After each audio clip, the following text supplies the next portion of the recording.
Student welcome once again to multipurpose YouTube channel myself Naveen Tiwari. जैसे कि आज कल हम यहाँ पर जो है एमसीक्यूज क्वेश्चंस की वीडियोस अपलोड कर रहे हैं। बहुत सारी वीडियोस हमने अपलोड कर दी गई है। ये सारे जो एमसीक्यूज क्वेश्चन है ये 2024 के सीबीएसई बोर्ड एग्जामिनेशन के हैं या उत्तराखंड बोर्ड एग्जामिनेशन के हैं। इससे बहुत ही इंपॉर्टेंट क्वेश्चन है, मतलब इसमें से आएंगे ही आएंगे, सीधी सी बात है। इनकी कुछ प्रैक्टिस करना बहुत जरूरी है। आज से हम ऐसे क्वेश्चनों की एमसीक्यूज बना रहे हैं जो कि चैप्टर वाइज, जैसे फर्स्ट चैप्टर्स हमारा है रियल नंबर, तो उससे रिलेटेड सारे एमसीक्यूज जो क्वेश्चन है वो बनाएंगे। फिर सेकंड चैप्टर की आएगी, फिर थर्ड चैप्टर की यहाँ पर कितने एमसीक्यूज बन सकते हैं, सारे चैप्टरों की एमसीक्यूज वन वन करके हम अपलोड करते रहेंगे।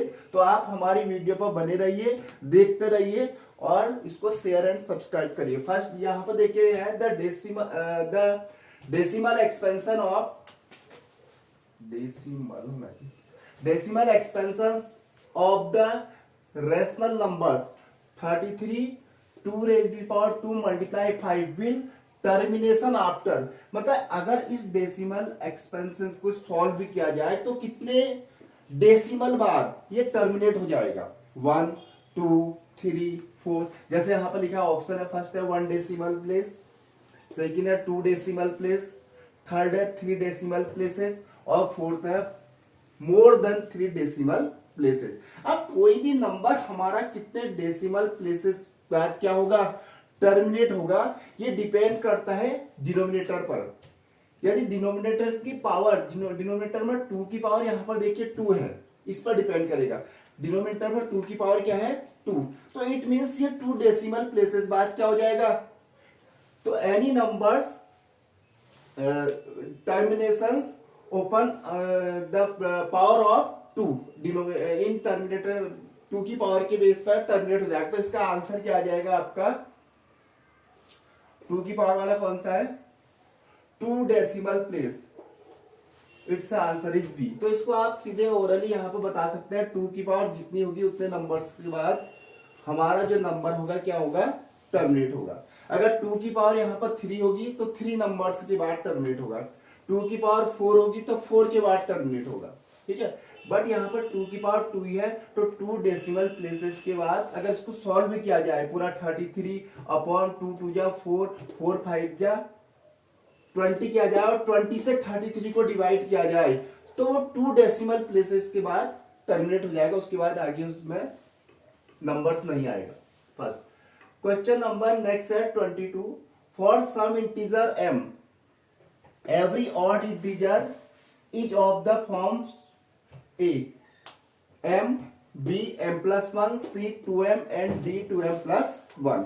तो यहां पर for some integer m is कोई भी इंटीजर है आपका, सम इंटीजर कोई भी इंटीजर, ये यहाँ पर पॉजिटिव इंटीजर भी हो सकता है, नेगेटिव इंटीजर भी हो सकता है। And every odd integer is of the form of एक। ऑड इंटीजर किस फॉर्म में होगा, m के फॉर्म में तो होगा नहीं। अगर हम m की वैल्यू 1 रखेंगे तो जरूर ऑड बनेगा, 2 में इवन हो जाएगा, 3 में ऑड हो जाएगा, 4 में इवन बन जाएगा, लेकिन बट हमें क्या है, केवल ऑड इंटीजर चाहिए। तो ये तो आपका हो नहीं सकता है। यदि मैं m+1 की बात करें, सेकंड को देखें, m = 1 रखें तो ये तो इवन बन जा रहा सीधे, 1 + 1 2, 2 रखेंगे तो 3 बन जाएगा, 3 रखेंगे तो 4 बन जाएगा। तो ये भी आपका क्या हो जाएगा, ये भी नहीं हो सकता क्योंकि इवन और ऑड दोनों टाइप के नंबर आ रहे हैं, हमें केवल ऑड इंटीजर चाहिए।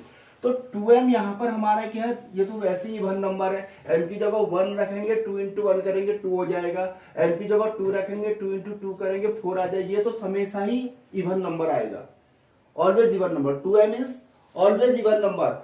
आप किसी भी इवन नंबर्स पे यदि हम 1 ऐड कर देते हैं, किसी भी इवन नंबर पर यदि 1 ऐड कर देते हैं तो वो नंबर हमारा क्या बन जाता है, ऑड नंबर बन जाता है, उसके बाद वो कभी इवन नहीं रहता है। कैसे, देखिए m की जगह 1 रखिए, 2 × 1 + 1 3 ऑड, m की जगह 2 रखिए, 2 × 2 + 1 5 ऑड, 2 × 2 + 3 2, ये हो जाएगा आपका, सॉरी ये तो 1 ही है, तो फिक्स है, 2 2 जा 4 4 और 5 1 5 3 रखिए, सॉरी 2 3 जा 6 6 + 1 7 ऑड।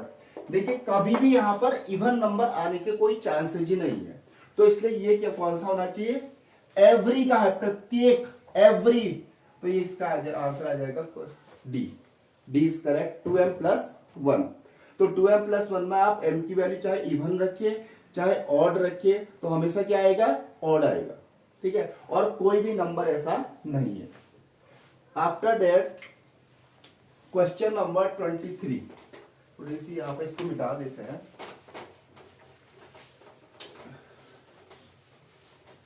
अगर मैं 23 क्वेश्चन नंबर की बात करूं, देखिए क्वेश्चन नंबर 23 में आपको क्या है, if two positive integers a and b आपके two positive integer, positive integer मतलब जो भी जीरो के राइट साइड में होते हैं, 1 2 3 4 5 6 7 8 9 10 11 12, जिनको हम काउंटिंग नंबर भी कहते हैं, जिनको हम नेचुरल नंबर भी कहते हैं, और उनको पॉजिटिव इंटीजर भी बोला जाता है इनफाइनाइट तक। तो इफ टू पॉजिटिव इंटीजर, कोई भी दो पॉजिटिव इंटीजर हमारे पास a एंड b है, आर रिटर्न एज, कैसे लिखे हैं वो पॉजिटिव इंटीजर, जैसे a लिखा है ऐसे p³ q², एंड सेकंड जो पॉजिटिव इंटीजर है वो b है, वो है आपका p³ अब आपको बताना है p and q are prime number है। प्राइम नंबर मतलब ऐसे नंबर जिनके कोई भी वन और अपने अलावा कोई भी फैक्टर नहीं होता है, प्राइम नंबर कहलाते हैं। सीधी सी बात है, प्राइम नंबर के हमेशा दो फैक्टर होते हैं, एक खुद स्वयं, एक वन। तो numbers then HCF of A B का एचसीएफ निकालना। अब इसका एचसीएफ निकालने के लिए पहले आप इसके फैक्टराइज, जैसे p³ है तो इसको 3 टाइम्स आप लिख सकते हैं ऐसे, p इसका मतलब यही होता है, और इंटू q² को आप लिखेंगे 2 टाइम्स। इसको मैंने फैक्टराइज कर दिया। ऐसे p³ है, p को आप 1 टाइम लिखिए और q को 3 टाइम लिख दीजिए। अब जैसे कि हम सभी लोग जानते हैं हाईएस्ट कॉमन फैक्टर जिसको एचसीएफ बोला जाता है, हाईएस्ट कॉमन फैक्टर वो नंबर होता है जो दोनों में कॉमन होता है, p एक तो ये आ जाएगा, एंड q एक ही आ जाएगा। तो ये आपका जो हाईएस्ट कॉमन फैक्टर आ जाएगा वो आ जाएगा pq। Option A is correct. Mistake 1q is remaining here, यहाँ पर एक q यहाँ पर और दिख रहा है जो कि जल्दीबाजी में नहीं हो पाएगी। एक q आपका और है दोनों साइड, तो इस q को भी आप लिखेंगे तो q इंटू q हो जाएगा q², तो इसका आंसर आ जाएगा आपका pq²। इसका आंसर ए ना होके इसका आंसर आएगा B. B is correct option.